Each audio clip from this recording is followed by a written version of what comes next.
Sa balitang entertainment, ako ito na nga, nag-enjoy o na-enjoy ni Ed Sheeran ang full Filipino experience sa pamamagitan ng pagkanta sa karaoke bago ang kanyang mathematics tour sa bansa. Kasama niyang kumanta sa karaoke ang special guest na si Callum Scott at OPM band na Ben and Ben. Kabilang sa kinanta nila ang Love on Top ni Beyonce, Dancing Queen ng ABBA, Thinking Out Loud ni Ed Sheeran at This Love ng Maroon 5. Alam din ni Ed na malaking bagay sa kultura ng mga Pinoy ang videoke.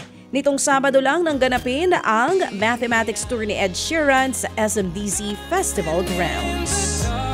Si Seth Velasquez ba yun? Ay, hindi pala.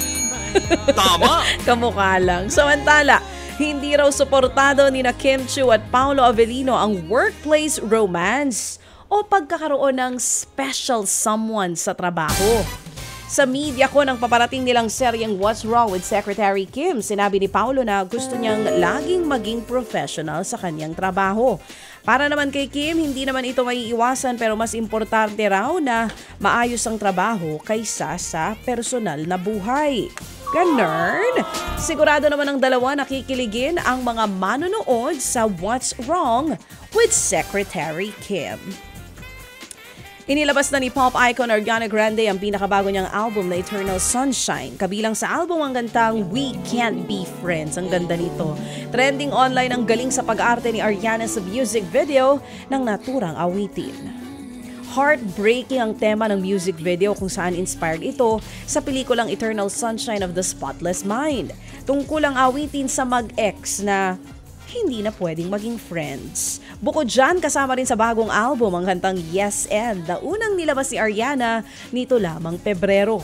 Ang Eternal Sunshine ang ika-7 album ni Ari, kasunod ng Position na inilabas naman noong 2020. Samantala po, mamaya na po ang simula. Panoorin natin tangkilikin po mga kapatid ang Barangay 5 Panalo.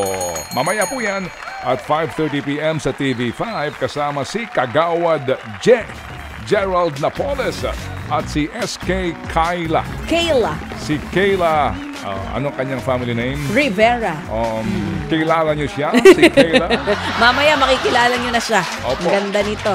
Alright, mamaya po yan Barangay 5 Panalo para po sa mga taga-barangay. Kung nais niyo pong manalo ng 100,000 piso Yan po ang papremyo sa Barangay 5 Panalo starting today at 5:30 p.m. Good luck mga kapatid! Ted Filon at DJ Chacha ngayon nasa Radyo 5 92.3 News FM Monday to Friday 6 to 10 a.m.